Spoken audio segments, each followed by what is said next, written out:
un bilancio della settimana pirandelliana che si è svolta a Palermo, non ad Agrigento.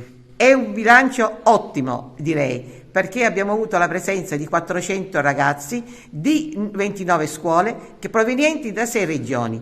Questo è importante per noi, anche importanti i prodotti che sono stati presentati, perché i ragazzi che vengono al convegno Pirandelliani non sono spettatori, ma sono attori.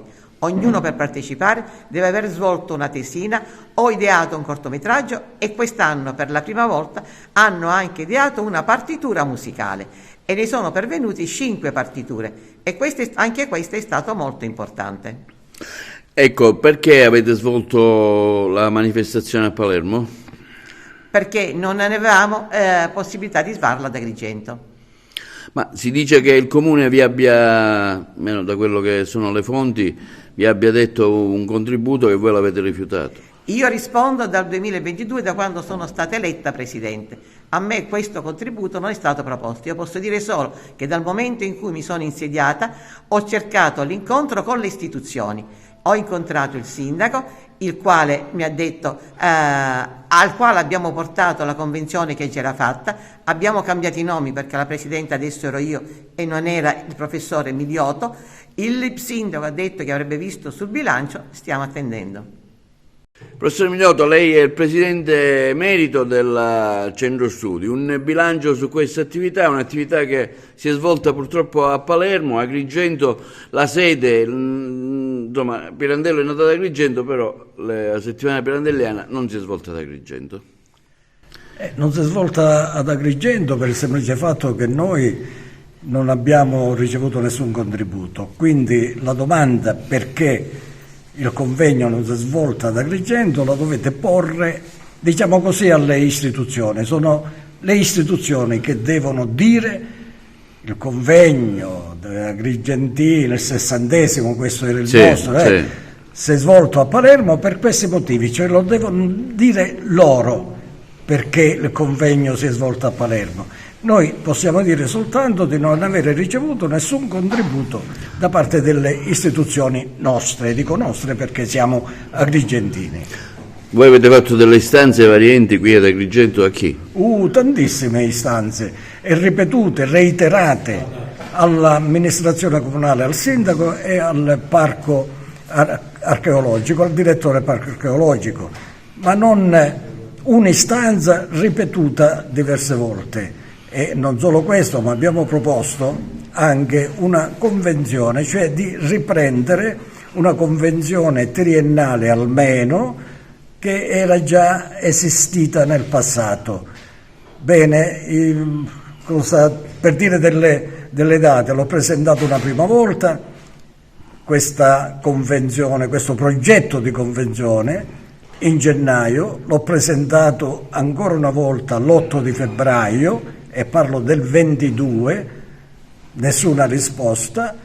Nel settembre del 22 la nuova Presidente, la professoressa preside Carmela Pace, in una visita che insieme abbiamo fatto al sindaco, intanto una visita formale perché siamo andati a salutare il rappresentante maggiore, diciamo, della città, e nell'occasione abbiamo ripresentato al sindaco questa benedetta convenzione. Perché diciamo convenzione? Il centro, come è ben noto, ha una programmazione pluriennale.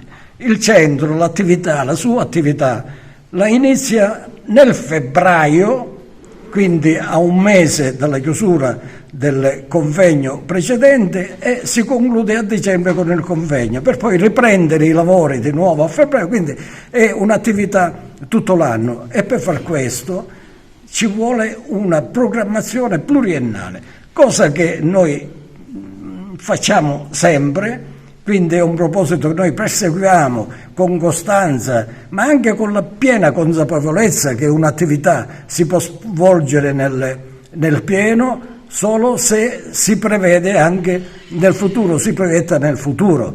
Quindi per fare questo il centro ha bisogno di sostegni. Quando questi sostegni locali magari non ci sono, poi assume decisioni per cui il convegno ad Agrigento non può sussistere, andiamo dove invece viene accolto. Per un altro anno che previsione avete? Dunque, per il 2024 noi abbiamo già tutto pronto. Devo dire che il convegno 2024 è pronto nella sua ideazione, nel suo tema da svolgere, infatti si occuperà di un centenario importantissimo, cioè la fondazione del Teatro d'Arte di Roma con Pirandello Capocomico, e qui apriremo un discorso molto importante che dal 1924 si proietta nel 2024 perché riguarda il teatro. Crisi del teatro allora, ma non come magari produzione di testi, c'era anche quello, tranne Pirandello, insomma, e altri pochi drammaturgi, ma come crisi del teatro nell'organizzazione, nella drammaturgia. Per esempio, ora come ora è in corso un dibattito ferratissimo tra tutti gli operatori teatrali e culturali per vedere il teatro dove tende, qual è lo stato attuale, che fine farà. La drammaturgia stessa, cioè la produzione di testi teatrali, com'è, di che qualità è?